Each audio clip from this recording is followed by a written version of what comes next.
Ölmedi. Hele sen sabrı bunları anlat.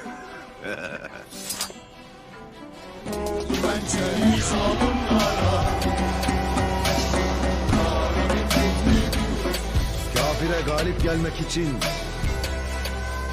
güç ver ya Rabbi.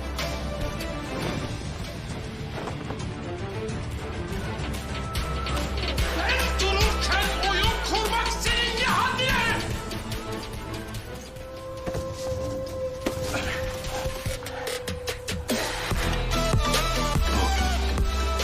Nedir bilir misin?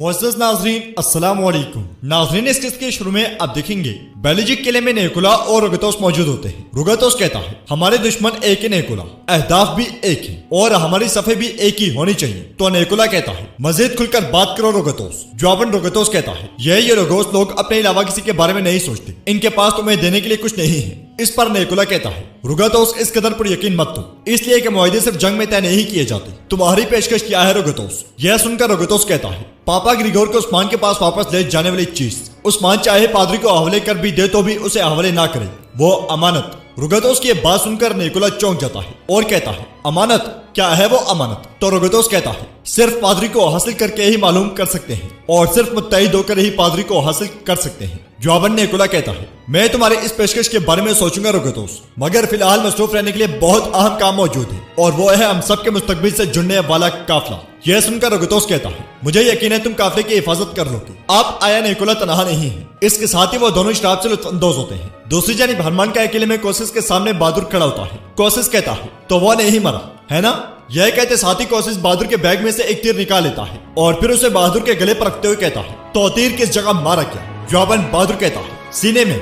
इस पर कोशिश एकदम से कहता है अच्छा तो सीने में। यह कहते साथ ही कोशिश तीर बहादुर के सीने पर रखकर दबाता है और कहता है क्या यहाँ? जवाबन बहादुर कहता है कंधे में। यह सुनकर कोशिश तीर बहादुर के कंधे पर रखकर दबाता है और फिर कहता है क्या यहाँ? फिर कोशिश से कहता है तुम्हें तीर लगने के मुकाम तक का इन नहीं। यह कहते साथ ही कोशिश तीर जमीन पर दे मारता है और मजीद कहता है अच्छा हुआ कि तुम्हारी नाकामी फायदेमंद रही है, पादरी का जिंदा रहना अच्छा है। यह कहते साथ ही कोशिश सोने के सिक्कों की एक थैली बहादुर की जानिब उछाल देता है और कहता है यह रहा तुम्हारा इनाम। सोना थामने के बाद बहादुर पूछता है आपके दिमाग में क्या है गवर्नर कोशिश? तो कोशिश कहता है उस पादरी के उस्मान के पास वापस लौट जाने की कोई न कोई वजह मौजूद है, कुस्तुनतनिया से लाई गई कोई बहुत ही कीमती चीज है और वो क्या है तुम्हें पता लगाना होगा बहादुर। जवाबन बहादुर कहता है समझेंगे हो गया। यह कहते साथ ही बहादुर चला जाता है। इधर काई कबले के एक खेमे में उस्मान के जांबाज बैठे होते हैं। बुरहान गुप्तोग की जानिब देखता है तो गुप्तोग थोड़ा परेशान होता है, फिर पलटकर जरगुताई की जानिब देखता है तो जरगुताई उल्टी सीधी हरकतें कर रहा होता है। यह देखकर बुरहान कहता है जरा उस्मान साहब की शाइनों को देखो। फिर बुरहान के पुकारने पर जरगुताई एकदम से सीधा होकर बैठ जाता है और कहता है अहम चीज नहीं है मगर गैर अहम भी नहीं है, इसे छोड़ो, अब बाकियों की गर्दनें कब उड़ानी है। इस पर बुरहान कहता है तुमसे सबर नहीं हो रहा है ना? वक्त आएगा मेरे भाई, वक्त आएगा। यह सुनकर गुप्तोग कहता है गर्दनें भी उड़ाएंगे और किले भी छीनेंगे। जवाबन बुरहान कहता है सब छीनेंगे, सब हासिल करेंगे और अपना वतन बनाएंगे। भाइयों ये फतह का मकसद है, सबका एक खास वक्त आएगा और वो वक्त आने तक तुम्हें सब्र करना होगा। इस पर जरगुताई मुस्कुराते हुए तलवारें निकाल लेता है और कहता है तुम इनको सब्र सिखाओ। जवाबन बुरहान कहता है यह तलवारें तो हम सब के हाथ में भी आराम से नहीं रह सकी, अगर इनसे खून ना बहे तो ये जंग आलूद हो जाएंगी मेरे भाई। यह सुनकर जरगुताई कहता है तो फिर उस्मान साहब हमें एक जंग से दूसरी जंग की जानिब दौड़ाते फिरे, फिर ये हमेशा तेज दाहा रहेंगी। इस पर सब हंसने लगते हैं। फिर गुप्तोग के कहने पर बुरहान गिटार उठाकर नज़म पढ़ना शुरू कर देता है। बुरहान की नज़म का मफहूम उस्मान की शुरू से लेकर अब तक की जदोजहद के बारे में होता है और नाज़रीन ये मफहूम हम आपको पहले भी कई बार बता चुके हैं। उधर खेमे में उस्मान नमाज अदा कर रहा होता है और नमाज के बाद दुआ के लिए हाथ उठाता है। यहाँ मेरे अल्लाह अपनी ताहे खुसूसी सिफात की बरकत से, अपनी अजमत की जलालत की बरकत से, अपने सबसे अजीम शाम नाम की बरकत से, पैगंबरों की बरकत से और अपने औलिया की बरकत से, शहीदों के खून की बरकत से अपने लिए पेश किए जाने वाले शुक्र को कबूल फरमाइए। मेरे पास ऐसा कोई भी अमल नहीं है जो आपके इंसाफ के तराजू पर पूरा उतर सके। आप मेरे साथ अपनी रहमत का मामला फरमाइए। ऐ मेरे रब जो हर चीज पर कादिर है, काफिरों के जाल को हिम्मत से पार करना नसीब फरमाए। मैंने अपने हाथ आपकी तारीफ के लिए फैलाए हैं, कबूल फरमाइए मेरे रब। तमाम जहानों के मालिक मेरा जहाद आपके लिए है, मेरी तलवार की चिंगार आपके लिए है। آپ کے मुकद्दस निज़ाम को सारी दुनिया पर गालिब करने के लिए है। इस मुबारक मकसद को हासिल करने के लिए मुझे और मेरी नस्ल को ताकत नसीब फरमाइए। दुआ करते करते उस्मान की आंखों से आंसू बह पड़ते हैं और वो फरियाद कर करके अल्लाह से मांग रहा होता है। नाज़रीन, इसके बाद अगले सीन में सुबह के वक्त आप देखेंगे काई कबीले के डोर जोर जोर से बजते हैं। इस लम्हे तुर्गुत अपने जांबाजों के साथ एक घोड़ा गाड़ी लिए कबीले में दाखिल होता है और वह सब सरदारी खेमे के सामने पहुंचकर घोड़ों से नीचे उतराते हैं। सलाम के बाद तुर्गुत गुक्तोक और बुरान से कहता है, उस्मान साहब को खबर करो, हमारे पास एक तोहफा है। तो गुक्तोक कहता है, आपका जो भी तोहफा है हम पहुंचा देते हैं। जवाबन तुर्गुत कहता है, तोहफा अहम है, मैं बजाते खुद पेश करना चाहता हूँ, चलो मुझे इंतजार मत करवाओ। यह कहते साथी तुर्गुत घोड़ा गाड़ी पर चढ़ जाता है और फिर जैसे ही घोड़ा गाड़ी से कपड़ा हटाने लगता है उस्मान सरदारी खेमे से बाहर आता है। उस्मान को देखकर तुर्गुत रुक जाता है और सीने पर हाथ रखकर आदाब जलाता है। इसके साथ ही तुर्गुत घोड़ा गाड़ी से कपड़ा हटा देता है तो घोड़ा गाड़ी पर वैश्यों की लाशों का ढेर लगा होता है। लाशें देखकर उस्मान और उसके जांबाज चौंक जाते हैं और तुर्गुत कहता है, मैंने सुना है कि आपने अपने सिपाहियों को वैश्यों पर हमला करने के लिए भेजा था, लेकिन वो कामयाब ना हो सके। यह सुनकर गुक्तोक और बुरान को बहुत गुस्सा आता है। तुर्गुत मजीद कहता है, और मेरा भी इनके साथ हिसाब था, अल्हम्दुलिल्लाह अब मैंने इनसे हिसाब पाक कर लिया है। इस पर उस्मान आगे बढ़ते हुए कहता है, माशाल्लाह तुर्गुत साहब, आपने अपनी ताकत दिखा दी। उस्मान के आगे बढ़ने पर तुर्गुत भी घोड़ा गाड़ी से नीचे उतराता है और कहता है, यकीनन ये मौत का जायका चखेंगे, हमारे दुश्मन एक ही हैं उस्मान साहब। जवाबन उस्मान कहता है, बिल्कुल हमारे दुश्मन एक ही हैं और हर बहादुर को अपने पीछे आप जैसे बहादुर दोस्त की जरूरत होती है। सलामत रहे तुर्गुत साहब, सलामत रहे। तो तुर्गुत कहता है, मेरे कबीले के साथ उन्होंने जो किया अभी उसका हिसाब लेना बाकी है, हर कोई अपनी बारी का इंतजार करे। यह कहकर तुर्गुत जाने के लिए आगे बढ़ता है तो उस्मान उसे आवाज देकर रोक लेता है। फिर उस्मान गुक्तोक से कहता है, गुक्तोक तुर्गुत साहब के हिस्से का माल गनीमत ले आओ।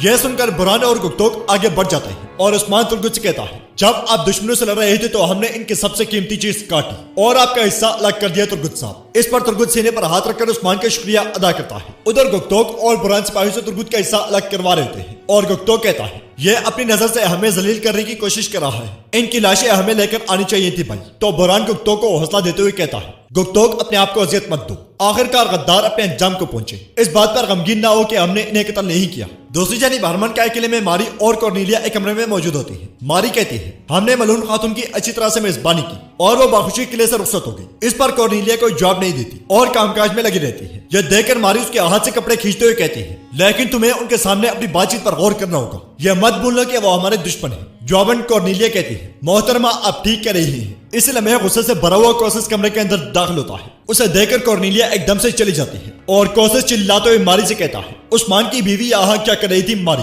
तुम किस जुर्रत से मेरे इल्म लाए बगैर कोई काम कर रही हो। तो मारी कहती है, सिर्फ तिजारत के लिए। इस पर कोसिस कहता है, तुम किस तिजारत की बात कर रही हो मारी, हम सब ने उस्मान को खत्म करने के मंसूबे पर इत्तेफाक किया और तुम तिजारत की बात कर रही हो। यह सुनकर मारी कहती है, मैं आपको याद दिलाना चाहती हूँ कि जो खून आपके रगों में है मेरी रगों में भी वही है और मैं अपने तरीके से चाल बनाती हूँ। जवाबन कोसिस कहता है, क्या मेरी मौजूदगी में तुम कोई चाल बनाना चाहती हो। इस पर मारी जवाब दिए बगैर जाने लगती है तो कोसिस कहता है, मारी कहाँ जा रही हो, अभी मेरी बात खत्म नहीं हुई।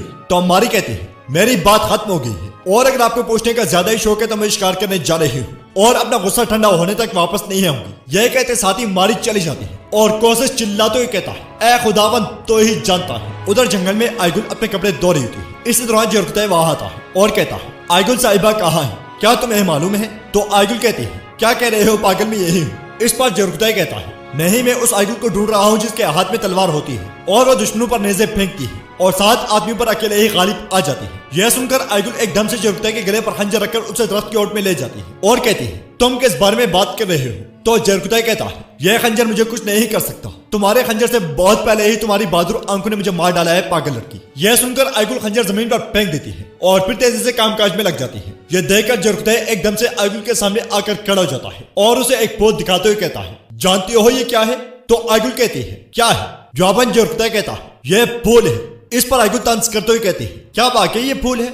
यह कहते साथ ही आयगुल फूल ले लेती है। इसी दौरान कुमराल अब्दाल वहां आते हैं और कुछ ही दूर बैठकर उन दोनों को देखने लग जाते हैं, जबकि जरकुतै आयगुल से कहता है, जो शख्स तुम्हें फूल दे उसे कुछ होता है। यह सुनकर आयगुल गुस्से से पूछती है, क्या होता है। जवाबन जरकुतै कहता है, कुछ होता है। इस पर आयगुल कहती है, जब तुम कुछ कह नहीं सकते तो मुझे क्यों रोक रहे हो, मेरे सामने से हट जाओ जरकुतै। यह कहते साथ ही आयगुल जरकुतै को धकेलकर आगे बढ़ जाती है। उसे जाता हुआ देखकर जरकुतै परेशान होते हुए कहता है, कुछ तो होता है आयगुल, कुछ तो होता है। यह मंजर देखकर कुमराल अब्दाल कहते हैं, जिसका दिल मोहब्बत में जल रहा हो वह दीवाना हो जाता है। यह कहते साथ ही कुमराल अब्दाल भी उठकर चले जाते हैं और जरकुतै भी बोझल कदमों के साथ आगे बढ़ जाता है। दूसरी जानिब जंगल में तुर्गुत और उसके जांबाज आंधी और तूफान की तरह अपने घोड़े दौड़ा लेते हैं और वह सब मुसलसल आगे बढ़ते ही चले जाते हैं। ادھر سوغوت کی درگاہ میں شیخ ادب علی کے سامنے داؤد استاد، درویش، پادری گریگور، اندریاس اور غدار بہادر بیٹھے ہوتے ہیں اور شیخ ادب علی انہیں بتا رہے ہوتے ہیں کہ کس طرح یہودا نے عیسیٰ علیہ السلام کے ساتھ غداری کی اور انہیں قتل کرنے کی کوشش کی۔ شیخ ادب علی کی باتیں سن کر پادری گریگور کہتا ہے آپ یہودا کی غداری کے بارے میں ٹھیک فرما رہے ہیں،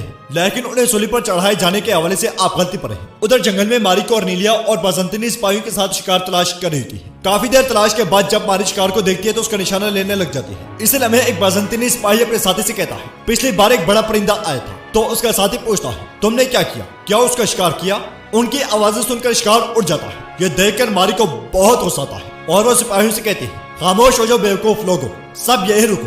یہ کہتے ساتھی ماری شکار کی تلاش میں اکیلے آگے بڑھتی ہے اور قریب ہی سے ایک رینگتا ہوا سانپ ماری کی جانب بڑھ رہا ہوتا ہے۔ شکار نظر آنے پر ماری جیسے ہی شکار کا نشانہ لیتی ہے سانپ ماری کے پاؤں کے قریب ڈس جاتا ہے۔ سانپ کے ڈسنے پر ماری زور زور سے چلانا شروع ہو جاتی ہے۔ ادھر ترگت اپنے جانبازوں کے ساتھ آگے بڑھ رہا ہوتا ہے اور چیخ و پکار سن کر وہ سب اپنے گھوڑے روک لیتے ہیں اور پھر ایک دم سے آواز آنے والی سمت کی جانب دوڑ پڑتے ہیں۔ ادھر درگاہ میں شیخ ادب علی گریگور سے کہتے ہیں جو بات میں نے کی ہے یہ میری اپنی طرف سے نہیں ہے، لیکن اگر آپ بحث کرنا چاہتے ہیں تو میں اس سے انکار نہیں کر سکتا۔ اسی دوران عثمان وہاں آتا ہے اور کہتا ہے محترم شیخ میں آپ کی اجازت سے پاپا گریگور سے اہم بات کرنا چاہتا ہوں۔ یہ سن کر شیخ ادب علی گریگور کو اشارہ کرتے ہیں تو گریگور اٹھ کر عثمان کے ساتھ چلا جاتا ہے۔ ان کے جانے کے بعد تمام لوگ بھی جانے کے لیے کھڑے ہو جاتے ہیں اور غدار بہادر جیسے ہی جانے لگتا ہے شیخ ادب علی کہتے ہیں بولو بہادر ویسے میں نے دیکھا ہے کہ سپاہی کے درویش کے ساتھ اٹھنا بیٹھنا کم ہوتا ہے، جیسے پہلوان درویش میرے ساتھ مخلص ہے، کیا تمہاری وفاداری اب بھی عثمان صاحب کے ساتھ قائم ہے؟ تو بہادر خوفزدہ ہو کر کہتا ہے پہلوان درویش کی طرح کائی قبل کا ہر سپاہی اپنے سردار کے ساتھ مخلص ہے۔ یہ کہتے ساتھی بہادر ایک دم سے چلا جاتا ہے۔ تو ناظرین اس کے ساتھ ہی آج کے ایپیسوڈ کا اختتام ہوتا ہے۔ امید کرتے ہیں کہ آپ کو ایپیسوڈ پسند آئے گی۔